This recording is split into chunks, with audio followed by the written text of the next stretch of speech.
नमस्कार, शोभाज मराठी चॅनलमध्ये तुमचं स्वागत आहे. मार्गशीर्ष महिना सुरू झालेला आहे.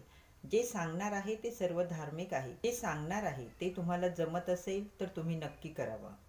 विष्णू सहस्रनामाचं पठण करावं. तसंच रोज तुम्ही भगवद्गीता वाचू शकता. पौर्णिमेला नदीत स्नान करावं. नदीत स्नान करणं जमत नसेल तर आंघोळीच्या पाण्यात गंगाजल टाकून आंघोळ करावी. तसंच गरजू व्यक्तींना तुम्ही अन्नदान पण करू शकता. एखाद्या मंदिरात स्वच्छता करण्यासाठी वस्तू द्या. उदाहरणार्थ झाडू. ओम नमो भगवते वासुदेवाय नमः या मंत्राचा जप करावा.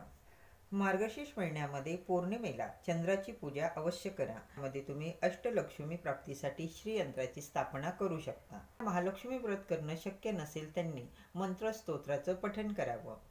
कोणते मंत्र म्हणावे, कुठल्या स्तोत्रांचं पठण करावं याचे सर्व व्हिडिओ आपल्या चॅनलवर आहेत.